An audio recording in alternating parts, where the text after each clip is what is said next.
Electron নিউক্লিয়াসকে কেন্দ্র করে বৃত্তাকার কক্ষপথে ঘুরছে।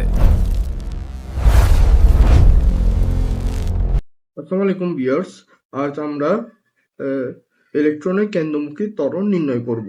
এখানে দেওয়া হচ্ছে হাইড্রোজেন।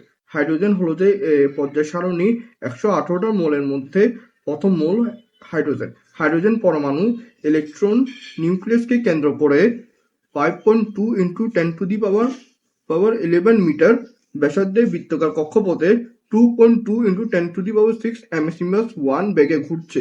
আমাকে বের করতে হবে ইলেকট্রনের কেন্দ্রমুখী ত্বরণ নির্ণয় করতে হবে।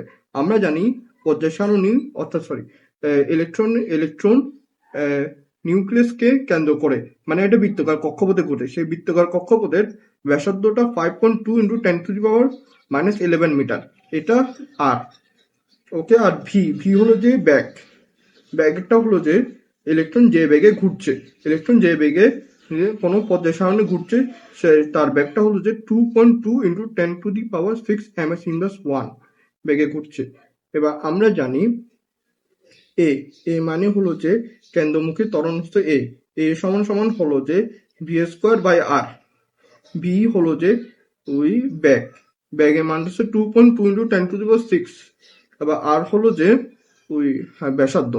ইলেকট্রনের যে কক্ষপথটা ঘুরতেছে তার ব্যাসার্ধ হলো যে 5.2 × 10⁻11 মিটার। এবার এ সমান v²/r।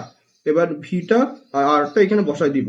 এবার ভি 2.2 × 10⁶ হোল স্কোয়ার। এবার আরটা হলো যে 5.2 × 10⁻11 মিটার। এবার আমরা জানি যে এখানে দেওয়া হচ্ছে এই সূত্রটা। দেখো এ উপরে এম এবং এন দেখা যায়। এভাবে থাকলে তখন আমার এম ও এন দুটো গুণ করতে হবে, যেমন আমি এখানের মধ্যে যেটা দেখাইছি।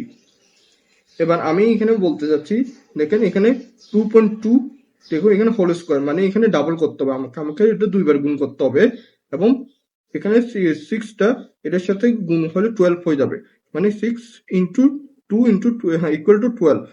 আর -11টা উপরে আসলে এটা প্লাস হয়ে যাবে, আর 5.2 এটা নিচে থাকবে।